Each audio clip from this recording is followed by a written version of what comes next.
ಶ್ರೀರಾಮಕೃಷ್ಣ ನಮಸ್ತೆ. ಯುಗಾವತಾರ ಶ್ರೀರಾಮಕೃಷ್ಣ ಗ್ರಂಥಾಧ್ಯಯನಕ್ಕೆ ತಮ್ಮೆಲ್ಲರಿಗೂ ಸ್ವಾಗತ. ಅಧ್ಯಾಯ 28 ಸೀತಾದರ್ಶನ ಯೋಗ. ಶ್ರೀರಾಮಕೃಷ್ಣರು ದಿವ್ಯೋನ್ಮತ್ತ ಸ್ಥಿತಿಯನ್ನು ತಲುಪಿ ಪೂಜಾದಿಗಳನ್ನು ನಿರ್ವಹಿಸಲು ಅಸಮರ್ಥರಾದಾಗ ಮಥುರಾನಾಥ ತಾತ್ಕಾಲಿಕವಾಗಿಯಾದರೂ ಅವರ ಬದಲಾಗಿ ಯಾರನ್ನಾದರೂ ನೇಮಿಸಬೇಕಾಗಿ ಬಂದಿತು. ಇದೇ ವೇಳೆಗೆ ಅಂದರೆ 1858 ವೇಳೆಗೆ ರಾಮಕೃಷ್ಣರ ಚಿಕ್ಕಪ್ಪನ ಮಗನಾದ ರಾಮತಾರಕ ಎಂಬುವನು ಕೆಲಸ ಹುಡುಕಿಕೊಂಡು ದಕ್ಷಿಣೇಶ್ವರಕ್ಕೆ ಬಂದ. ಇವನು ವಯಸ್ಸಿನಲ್ಲಿ ಅವರಿಗಿಂತಲೂ ಹಿರಿಯ. ಅವರು ಇವನನ್ನು ಹಲಧಾರಿ ಎಂದು ಕರೆಯುತ್ತಿದ್ದರು. ಈತ ಒಳ್ಳೆ ಪಂಡಿತ, ಸಾಧಕ, ಶಾಸ್ತ್ರೋಕ್ತ ವಿಧಿ ನಿಯಮಗಳಲ್ಲಿ ನಿಷ್ಠೆಯುಳ್ಳವನು. ಶ್ರೀಮದ್ ಭಾಗವತ, ಆಧ್ಯಾತ್ಮ, ರಾಮಾಯಣ ಮೊದಲಾದ ಗ್ರಂಥಗಳಲ್ಲಿ ಪಾರಂಗತ. ಅಲ್ಲದೆ ಆ ಗ್ರಂಥಗಳನ್ನು ನಿತ್ಯವೂ ಪಾರಾಯಣ ಮಾಡುತ್ತಿದ್ದ. ಮಥುರನಿಗೆ ಈ ಹಲಧಾರಿ ಒಪ್ಪಿಗೆಯಾದ.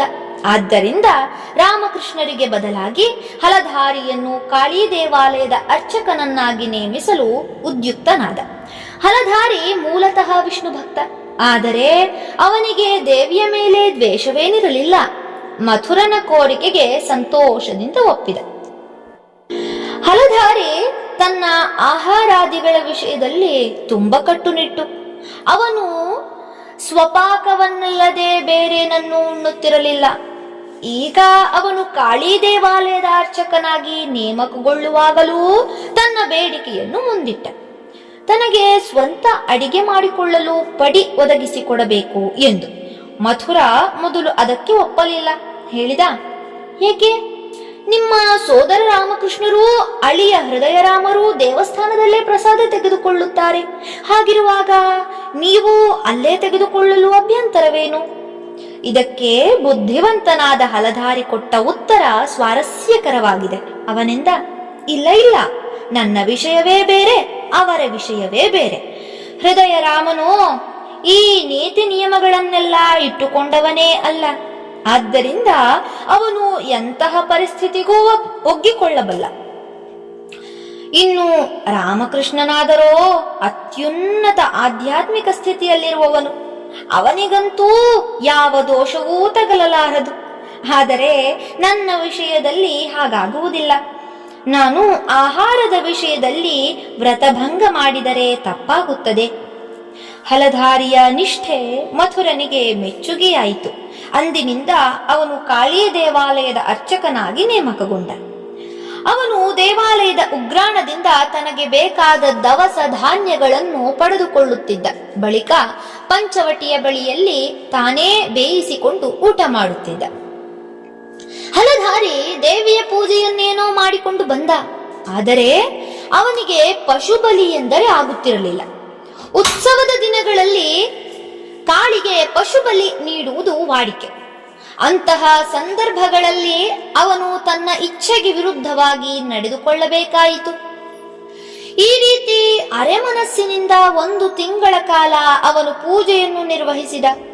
ಆ ಬಗೆಯ ಪೂಜೆಯಿಂದ ಕಾಳಿಗೆ ಸಂತೋಷವಾದೀತೆ.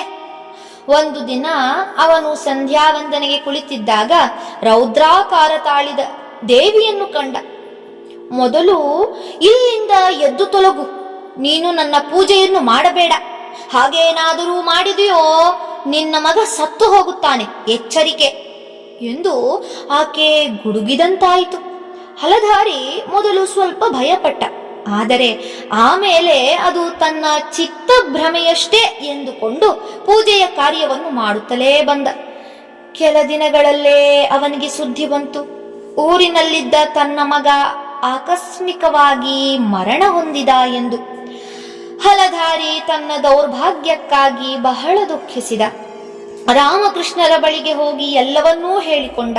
ಕಡೆಗೆ ಹೃದಯನೂ ಹಲಧಾರಿಯೂ ತಮ್ಮ ಕೆಲಸಗಳನ್ನು ಅದಲು ಬದಲು ಮಾಡಿಕೊಳ್ಳುವುದೆಂದು ತೀರ್ಮಾನವಾಯಿತು.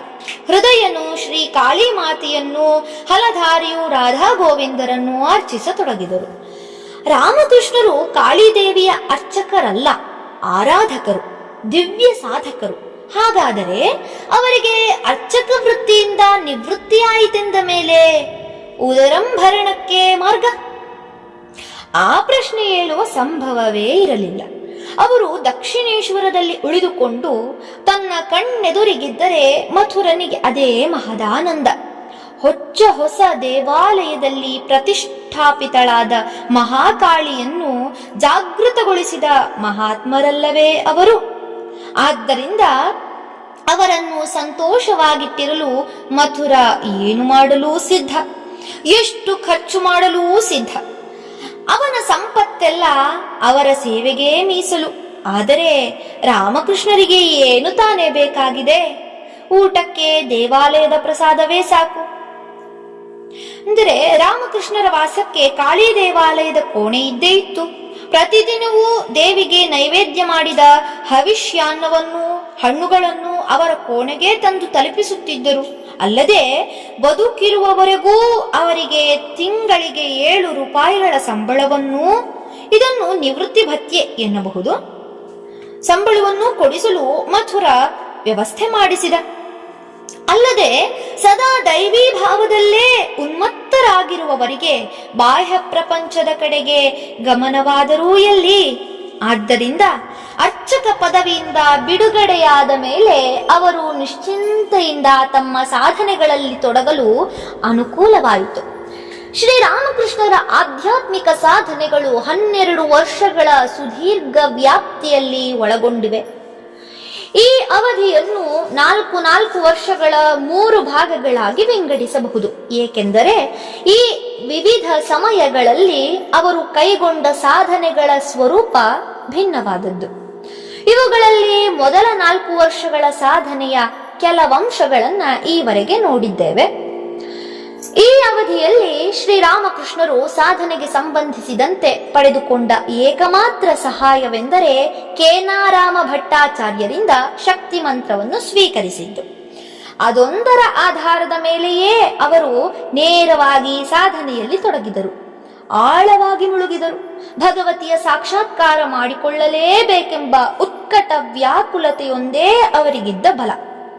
ಕೆಲ ಕಾಲದಲ್ಲೇ ಅವರಿಗಿದ್ದ ಈ ವ್ಯಾಕುಲತೆ ಮತ್ತಷ್ಟು ಬೆಳೆಯಿತು. ಅವರ ವ್ಯಕ್ತಿತ್ವವನ್ನೇ ಸಂಪೂರ್ಣ ಮಾರ್ಪಡಿಸಿತು ಮತ್ತು ಈ ಅದಮ್ಯ ಹಂಬಲವೇ ಅವರ ಇಷ್ಟ ದೇವತೆಯ ಬಗ್ಗೆ ಪರಮ ಪ್ರೇಮದ ರೂಪ ತಾಳಿತು. ಹೀಗಾಗಿ ಶಾಸ್ತ್ರ ನಿಯಮಗಳ ಉಕ್ಕಿನ ಕಟಕಟೆಯ ಮೂಲಕ ಹಾದು ಹೋಗುವ ಶ್ರಮ ತಪ್ಪಿತು. ರಾಗಾತ್ಮಿಕ ಭಕ್ತ್ಯಾವೇಶದ ನೇರ ದಾರಿಯಲ್ಲಿ ವೇಗವಾಗಿ ಮುನ್ನಡೆದ ರಾಮಕೃಷ್ಣರು ಶೀಘ್ರದಲ್ಲೇ ಗುರಿ ಸೇರಿದರು, ಜಗನ್ಮಾತೆಯನ್ನು ದರ್ಶಿಸಿದರು, ಮಹಾಯೋಗಿಗಳಾದರು. ಧನ್ಯವಾದಗಳು. ಮುಂದುವರಿದ ಭಾಗ ಮುಂದಿನ ಸಂಚಿಕೆಯಲ್ಲಿ. ಓಂ ಶಾಂತಿ ಶಾಂತಿ ಶಾಂತಿ. ಹರಿ ಓಂ ತತ್ಸತ್. ಶ್ರೀರಾಮಕೃಷ್ಣ ಅರ್ಪಣಮಸ್ತು. ಸರ್ವೇ ಜನಾ ಸುಖಿನೋ ಭವಂತು. ಜೈ ಶ್ರೀಮಾತಾ.